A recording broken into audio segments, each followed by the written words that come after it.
Here's a question. This is from Rodolfo, who says, what have Enron and other corporate failures, we can think of some more recent ones than that for sure, what have they taught you about leadership and being an effective CEO? Well, everybody learns more from failures than from successes. What do you say, Christie? Well, I think a lot of what Mark was talking about is really relevant to this question, which is about the culture you create. Because it was often the whistleblower, that is to say the outsider in the culture, that really revealed how mismanaged or in some cases corrupt some of these companies were. But by definition, if it takes someone who feels like an outsider in a culture to do that, then your culture is sick.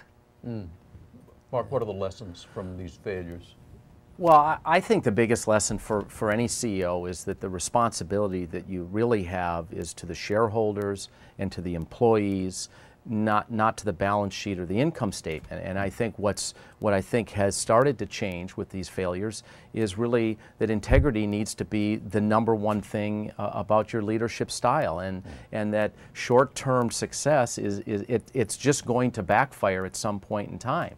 So that's certainly my what I worry about every day is this balance between, do the ends justify the means? And I think 10 years ago the ends always justified the means. Today I don't think that's true anymore.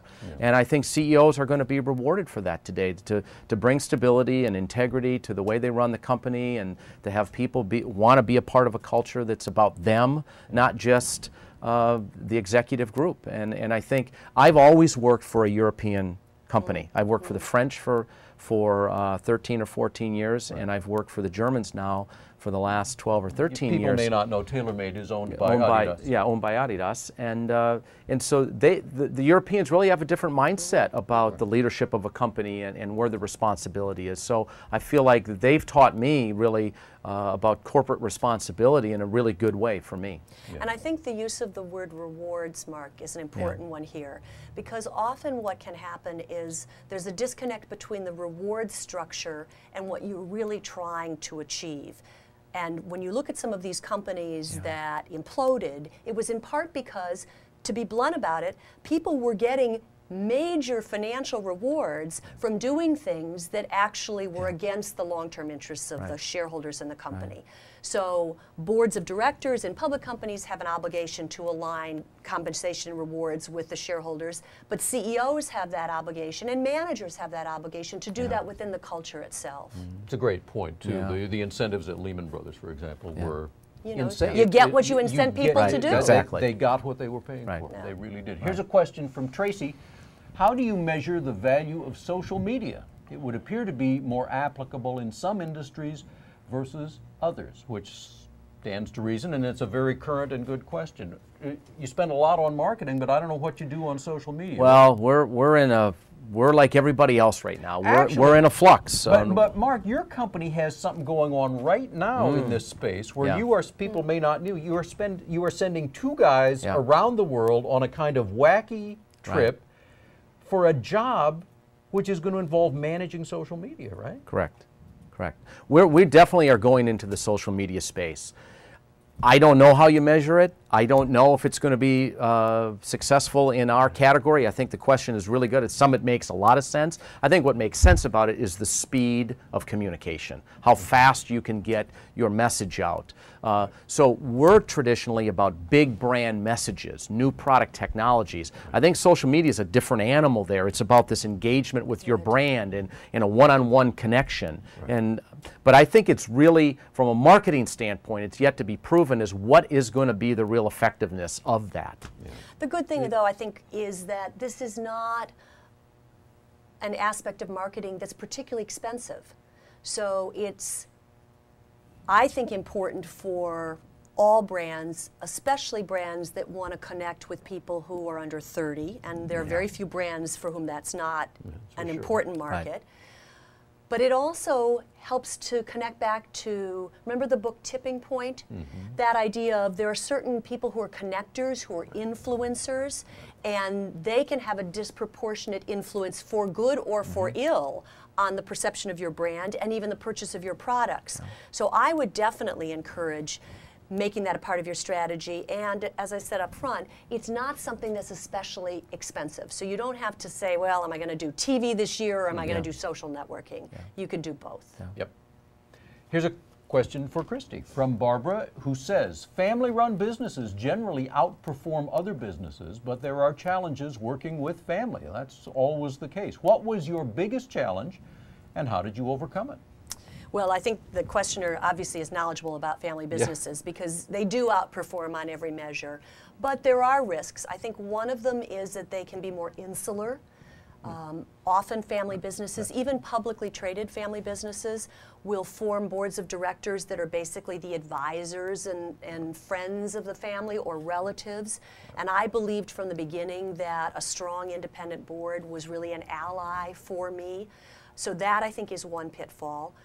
There are a lot of very good resources that teach about and have done research on succession planning and compensation and issues that can be trickier in family businesses.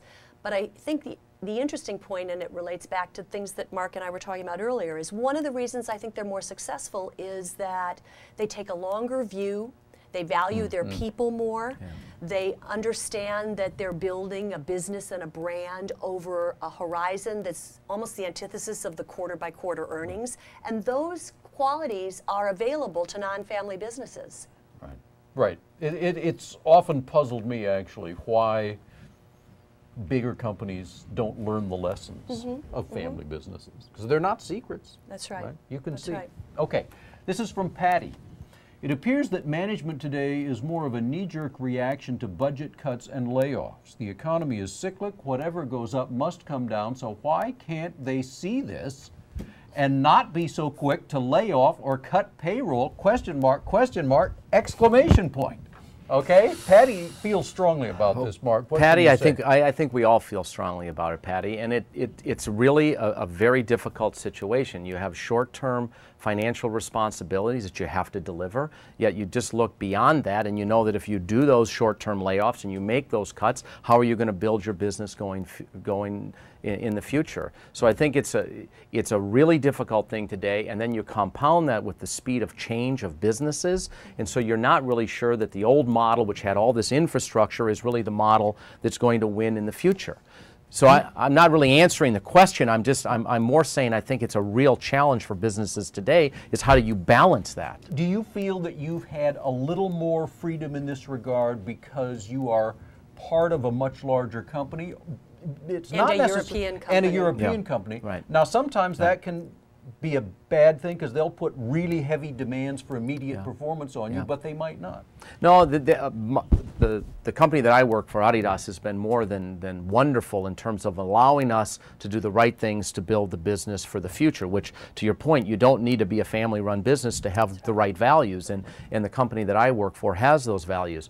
We looked at when we went into 2009, we went in with we certainly had to reorganize the company, but it wasn't about cutting our way back to profitability. So we had a pretty good balance between laying people off and cutting expenses and being able to still be here so we can move the company forward as in the future. Yeah, Playboy's a publicly traded company. Now, were these pressures especially bad when you were running the company? I think it's harder with public companies. But I also, in the case of Playboy and other media companies, you know, we have a dual class stock structure. Right. And part of the reason is to never have the company be in a situation where it's about short-term gain. Right. But a lot of this, I think, honestly, is sort of about the spine of the CEO. I mean, you have to be prepared. In the case of when I was running Playboy, where you're accountable to analysts and institutional shareholders to defend what you're doing and to explain what you're doing. So if part of what you're doing is not making those cuts that, say, somebody outside the company says, well, I don't understand why you're just not, you know, laying off more people.